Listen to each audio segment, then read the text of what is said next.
जानवी जी गुजरात से। राधे राधे। राधे राधे महाराज जी। महाराज जी, भक्ति रस में आगे बढ़ने के लिए जो आचरण अनिवार्य होते हैं वे जानते हुए फॉलो करने में उसमें डिस्ट्रैक्शन क्यों आ जाता है, मतलब इधर उधर ध्यान भटकता है? भजन की कमी। जानकारी सबको है लेकिन उसका प्रयोग वही कर सकता है जो भजनानंदी है। अगर भजन बल नहीं है तो जानकारी तुम्हारी 2 मिनट में एक तरफ रख जाएगी और जो आचरण मन इंद्रिय वेग के द्वारा कराना चाहते वो करवा लेंगे। और जब भजन बल है ना, तो जैसे ब्रेक अच्छी हो तो जहां चाहो वहां मार दो है। अब ब्रेक है नहीं तो फिर एक्सीडेंट तो हो ही जाएगा। नाम बल, भजन बल, वारी मथे घृत होए बरु, शिकताते बरु तेल, बिनु हरि भजन न भव तरिय, यह सिद्धांत अपेल। जिनको राम कहना नहीं आता था वो मरा मरा कह करके इंद्रिय विजेता ब्रह्म ऋषि हो गए और भगवान के लीला चरित्र का संस्कृत से गान किया। मरा मरा और संस्कृत से गान किया। देख लो रामचरितमानस जो पूर्व है वो संस्कृत से है, महर्षि के द्वारा गाई हुई है। महर्षि बना दिया नाम ने। अगर हम नाम जापक हों और अधिक से अधिक नाम जप करें तो जो हमें जानकारी है हम उसका प्रयोग कर सकते हैं। नहीं, जानकारी तो प्रभु 6-6, 8-8 घंटा प्रवचन की है, लेकिन 6 सेकंड भी अपने पर शासन नहीं है। समझ ला, 6 सेकंड भी मन को एक स्थान पर रोकना कठिन है।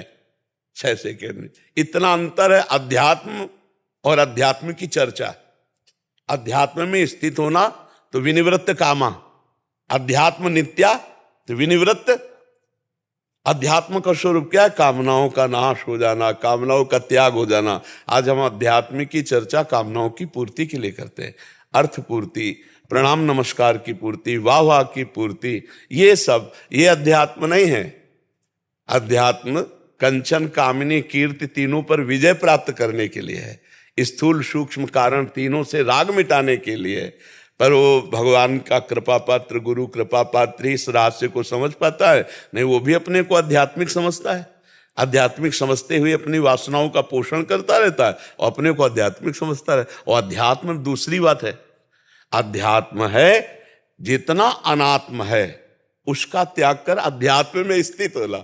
अध्यात्म की चर्चा करके अनात्म वस्तुओं की चाह रखना अज्ञान ही तो है, अज्ञान ही है। और हम अपने को समझते ज्ञानी हैं।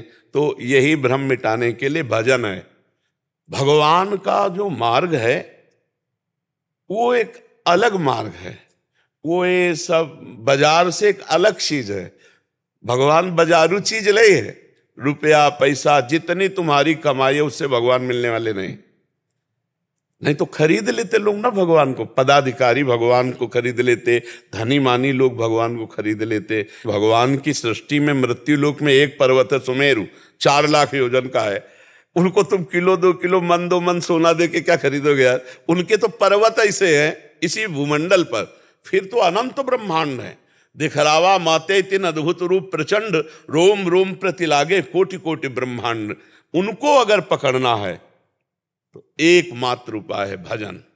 आर्त भाव से भगवान को पुकारो, वो मिल जाएंगे। जिससे यही दरबार दीन को आदर, रीत सदा चले। दैन्य होकर अपने प्रभु को हम भज रहे हैं, अपने स्वामी को भज रहे हैं, अपने प्रीतम को भज रहे हैं, बस मिल गए। भजन के बिना जितनी जानकारी सब मिथ्या है, वो प्रयोग में नहीं आएगी तो मिथ्या है। बंदूक है और गोली न चले तो बेकार है, मतलब टांगे घूमे रहो बेमतलब। ज्ञान है लेकिन जब काम क्रोध आक्रमण किए तब फायरिंग तो तुम्हारी हुई नहीं ज्ञान की, तो फायदा क्या हुआ तुम्हारा? वो बंदूक का टांगे हो ज्ञान की केवल।